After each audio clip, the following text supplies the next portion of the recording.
Assalamualaikum warahmatullahi wabarakatuh. Hai, welcome back to channel Ayo Belajar. Di dalam channel ini kita akan belajar tentang segala sesuatu hal yang bermanfaat untuk kita.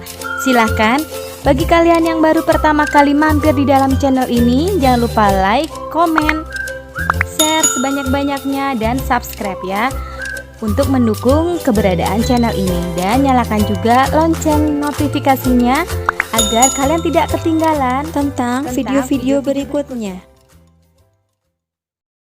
Assalamualaikum warahmatullahi wabarakatuh. Selamat pagi, selamat siang, selamat sore, selamat malam anak-anakku semuanya dimanapun kalian berada. Pada kesempatan kali ini kita akan mempelajari mengenai mata, fungsi dan cara menjaga kesehatan mata. Sebelum mulai belajar, kita awali dulu dengan membaca doa bersama-sama ya. Bismillahirrahmanirrahim.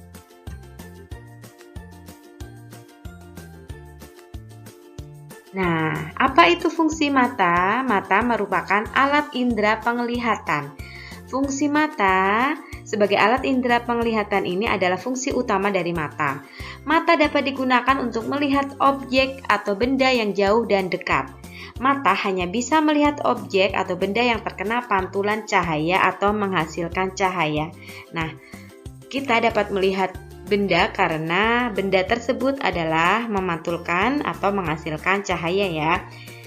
Fungsi yang kedua adalah sebagai alat komunikasi, kemudian sebagai fungsi keindahan, mempelajari berbagai hal, lalu sebagai keseimbangan ya. Fungsi mata sebagai keseimbangan ini akan membantu kita bisa berdiri dengan tegak. Mata adalah bagian kecil dari sistem vestibular, yaitu sistem keseimbangan tubuh. Nah, lalu apa saja sih bagian-bagian mata? Kita akan mempelajari bagian mata dan fungsinya. Yang pertama adalah kornea. Lihat kornea ya di lapisan yang luar. Fungsinya untuk menerima rangsang cahaya dan meneruskannya ke bagian yang lebih dalam. Ya, ke bagian mata yang lebih dalam. Itu fungsi dari kornea. Kemudian lensa mata. Fungsinya meneruskan dan memfokuskan cahaya agar bayangan benda jatuh ke retina. Jadi fungsi lensa mata meneruskan dan memfokuskan cahaya agar bayangan benda jatuh ke retina. Itu fungsi dari lensa mata. Perhatikan, ini adalah lensa mata. Kemudian ini adalah retina. Iris. Nah, ini iris ya. Iris berfungsi mengatur banyak sedikitnya cahaya yang masuk ke mata. Kemudian pupil berfungsi sebagai saluran masuknya cahaya. Pupil berfungsi sebagai saluran masuknya cahaya. Lalu retina fungsinya membentuk bayangan benda dan kemudian dikirim oleh saraf mata ke otak. Jadi, bayangan benda itu terbentuk di retina. Ini ya, retina. Lalu otot mata. Otot mata atau saraf mata. Otot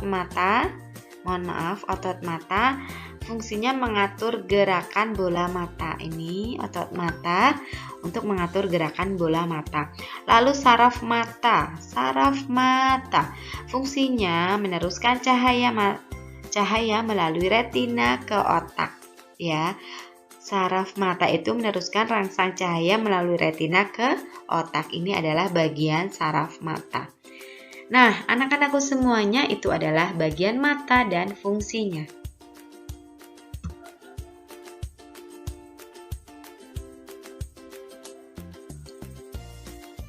Lalu, apa saja yang akan terjadi pada mata atau penglihatan kita apabila kita kurang menjaga kesehatan dengan baik? Berikut ini adalah contoh, berikut ini adalah macam-macam gangguan pada mata. Rabun jauh atau biasa dikenal dengan miopi. Penderita rabun jauh, bayangan benda jatuh di depan retina, sehingga mata tidak dapat melihat secara normal benda-benda yang letaknya terlalu jauh. Ya. karena bayangan benda jatuh di depan retina. Seharusnya bayangan benda jatuh tepat di retina. Penderita miopi dapat ditolong dengan kacamata berlensa cekung atau lensa negatif.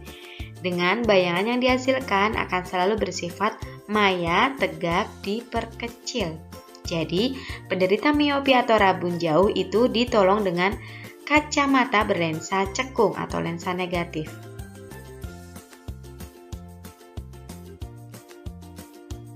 Kemudian rabun dekat atau hipermetropi. Penderita rabun dekat, bayangan benda jatuh di belakang retina.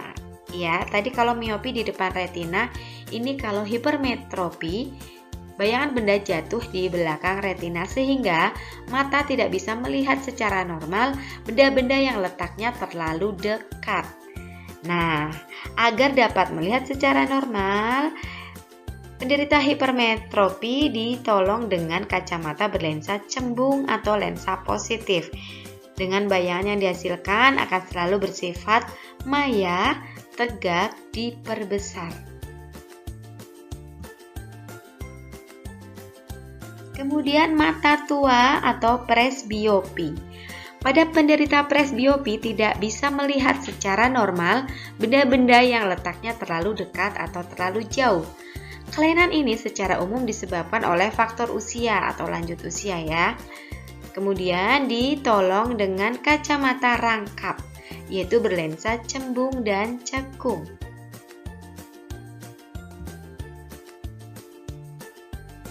Baik, gangguan mata selanjutnya adalah trakoma. Anak-anakku semuanya, trakoma itu disebabkan oleh mikroorganisme Chlamydia trachomatis.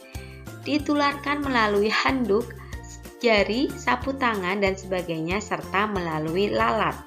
Menyebabkan rusaknya pelupuk mata dan kornea, ini ya gambarnya, dan bila tidak dirawat akan mengakibatkan buramnya kornea dan akan menimbulkan kebutaan. Nah, kita harus menjaga kesehatan mata kita dengan baik ya. Gejala trakoma itu antara lain gatal-gatal dan iritasi pada mata, termasuk kelopak mata, nyeri mata, kemudian merasa lebih sensitif terhadap cahaya, pembengkakan kelopak mata, keluarnya cairan dari mata yang mengandung nanah, dan mukus.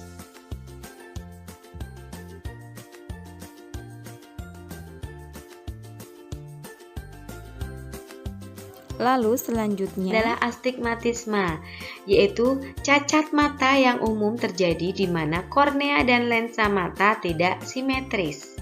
Itu astigmatisme. Kemudian katarak merupakan terjadinya kondisi lensa mata yang buram ya. Katarak bisa terjadi pada usia lanjut, namun dapat juga terjadi akibat terkena radiasi ultraviolet, gelombang mikro, radiasi nuklir, dan terkena bahan kimia tertentu. Pada penderita katarak ini lensa mata harus diambil dan dapat dibantu dengan menggunakan lensa mata positif dengan kuat lensa yang besar. Penderita dapat juga dibantu dengan memasang lensa mata tiruan untuk menggantikan lensa yang diangkat. Mudah-mudahan kita semua tidak menderita penyakit katarak ya.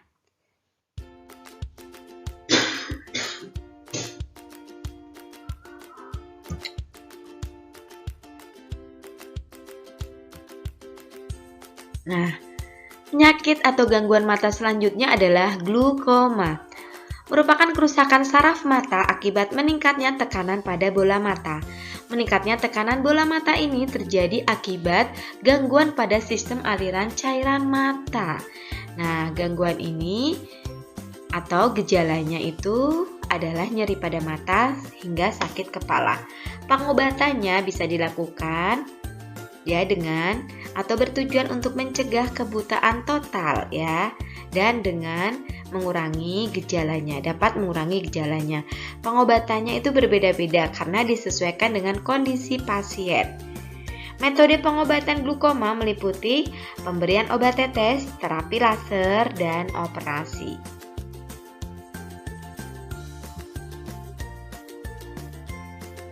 Nah, sekarang bagaimana cara kita menjaga kesehatan mata kita? Setelah tadi kita mengetahui gangguan-gangguan yang bisa terjadi pada mata, tentu saja kita tidak ingin ya hal itu terjadi kepada kita. Nah, bagaimana caranya? Anak-anakku semuanya, yang pertama adalah hindari membaca dengan jarak yang terlalu dekat. Kemudian tidak membaca sambil tiduran, lalu membaca di tempat dengan tingkat pencahayaan yang cukup dan hindari menggunakan komputer atau HP dengan jarak monitor ke mata terlalu dekat ya.